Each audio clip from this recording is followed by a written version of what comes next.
7, 6, 5, 4, 3.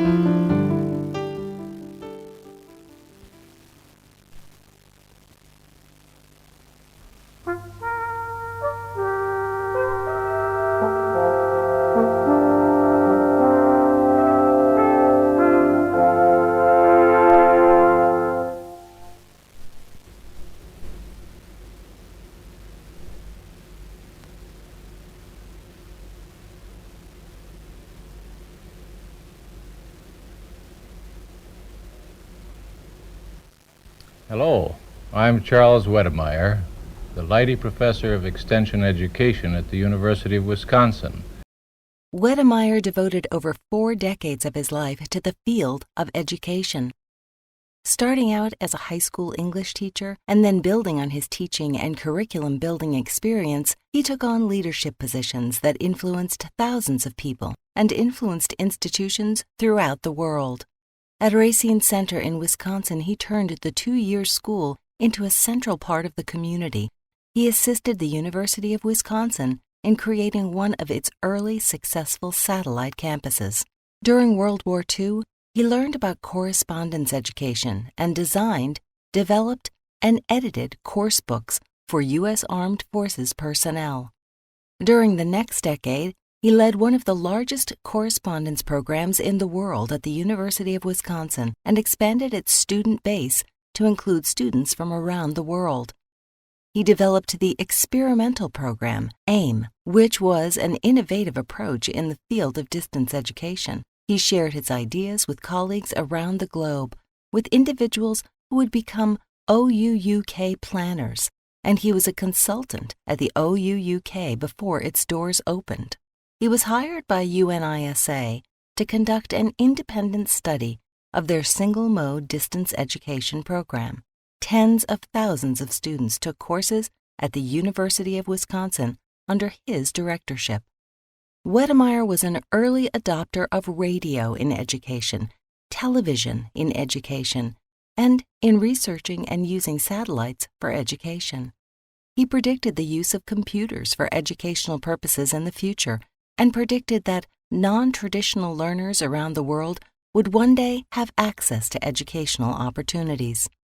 His ideas about open education and the future of education were cultivated in the 1960s, and almost 60 years later, the world has embraced some of these ideas and is still striving to bring the education for all vision to fruition. Over the past 40 years, the OUUK model has been adopted by open universities all over the world. Wedemeyer's contributions played an important role in the educational opportunities that have been opened up for millions of international students. Wedemeyer, in fact, was recognized as one of, and by some, as the most influential and knowledgeable people in the world in the field of correspondence education. Otto Peters called him the expert, and Oxford University recognized Wedemeyer as an important figure and expert, inviting him to be the first Kellogg Fellow at their institution. His peers from around the world recognized him and elected him as president of the ICCE for 1969 to 1972. The University of South Africa called upon Wedemeyer to evaluate and make recommendations for the future of their university. The Carnegie Institute donated a generous amount of money for the AIM program. The University of Wisconsin created the William H. Leidy Professorship for Wedemeyer so that he could concentrate on research in the field of correspondence education. The OUUK hired him as a consultant during the early days at their new Milton Keynes campus in 1969. In December 1969, Wedemeyer received the Gail Childs Award at the Galaxy Conference on Adult Education in Washington, D.C. The AIM program also received an award. In 1975, Wedemeyer was also nominated for the Joseph C. Wilson Award. In 1975, Wedemeyer was awarded an honorary doctorate by the OUUK, making him the third recipient of this honor, and putting him in the company of former recipients, Paulo Freire and Lady Plowden. In the presentation ceremony, the OUUK's professor, Walter James, spoke about Wedemeyer's achievements and credited Wedemeyer with assembling a theoretical base for the operation of adult and alternative teaching systems, and noted Wedemeyer's contributions to this OUUK system and to the field in general. What's to come in open independent study for the adult learner is still unsure. What is sure is that Chuck Wedemeyer, who more than any other person secured liftoff for the vehicle, will be developing its guidance and control systems and sending it further into the unknown beyond the limit of its present orbit. Those whom such education has reached out to and touched owe more than they know and far more than they can repay to him. The Open University, an inheritor of his inspiration, a beneficiary of his advice, and a learner from his wisdom, has the privilege of offering a token on their behalf. Evidence suggests that the most influential individuals and organizations in open and distance education of the time considered him to be just that.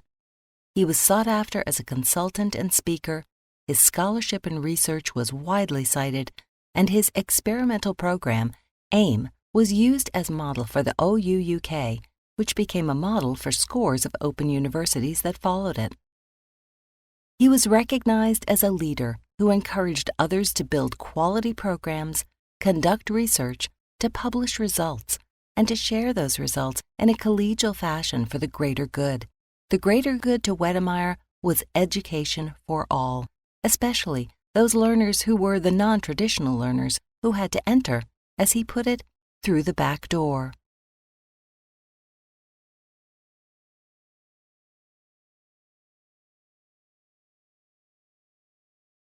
Names of the Faculty of Education. I should like to thank both of you for your lively participation in conversations. And I hope that you both have the expectation of your careers in the Open University. Thank you very much. Goodbye. Thank you, Chuck.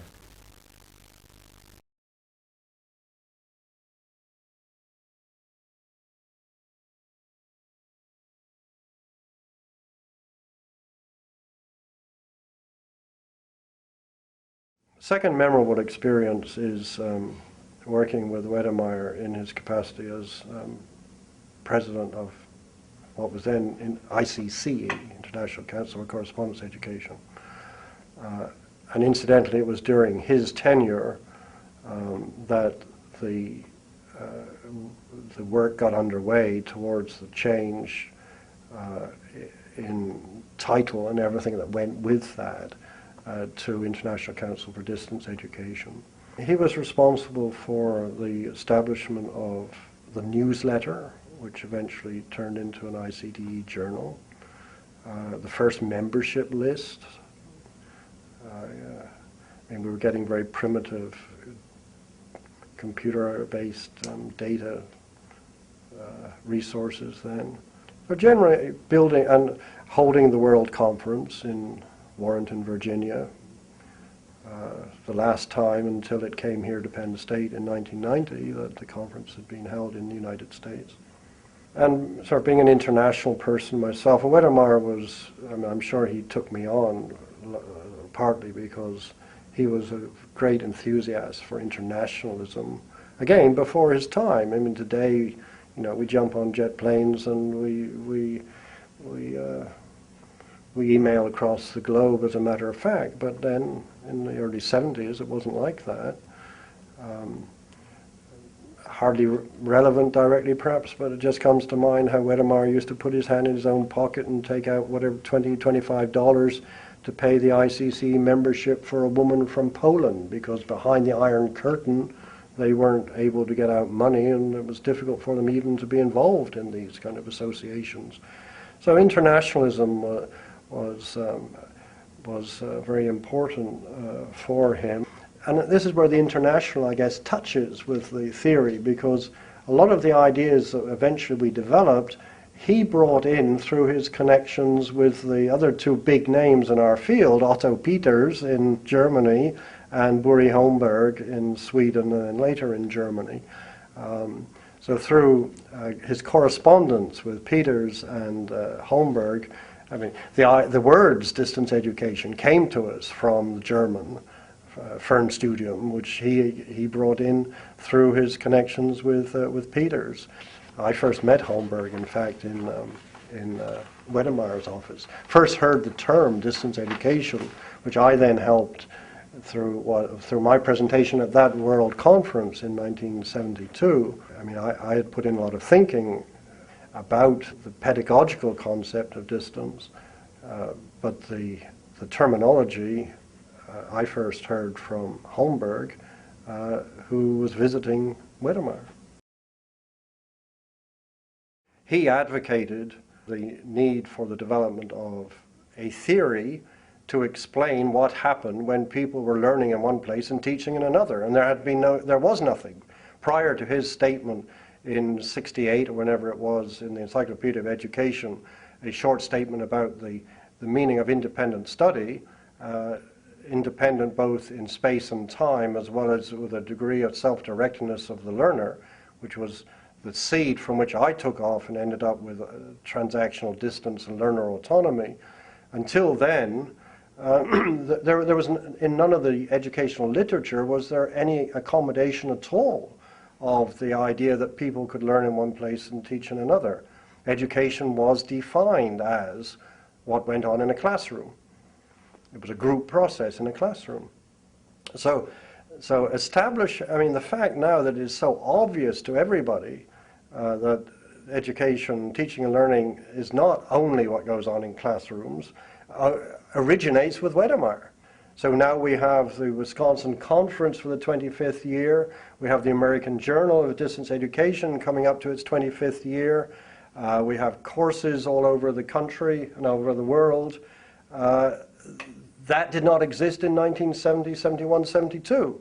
So, then we can reflect again on Articulated Instructional Media Project and the dissemination of ideas into Europe and elsewhere into the open universities, and then the coming back of many of those ideas into American higher education. And so the practice, and especially I think the conceptualization and the advocacy of scholarship, this is Wedemeyer's achievement. If you let's just take 2 steps, designing a course and conducting the interaction with students about that course. Just dividing teaching into just those 2 steps alone. If you then have one person alone who specializes as a person designing a course, who doesn't have to go to work thinking about how do I interact, and another person who has the personality characteristics, the enthusiasm for interacting with students but doesn't have to go to work thinking, how do I design a course? Put those 2 together and you probably already have a superior product to what can be done by one person alone. If you take that same concept, break it apart further and further and further, and put together a team, and the British have boasted quite fairly about how they have developed the team approach to teaching at the Open University. But Wedemeyer and the Articulated Instructional Media Project conceived and first tested out the idea that you can use different technologies and different people when well organized together to make a service that is better than, and incidentally, less expensive in unit costs, in average costs, than traditional teaching. Now, there's a place for traditional teaching, and traditional teachers don't want to be threatened by the idea that a more systematic approach can be better and can be cheaper. But indeed, we know now, because of the Open University example, that indeed this can be the case. But it all originates with the Articulated Instructional Media Project. There's nothing before that. That's what Wedemeyer did. Would we have open universities around the world today? Would we have in our American state universities the influence of looking at the systems approach as practice in those universities? Would any of this have happened if we hadn't had the Articulated Instructional Media Project? Well, maybe somebody would have dreamed it up, but Wedemeyer did it.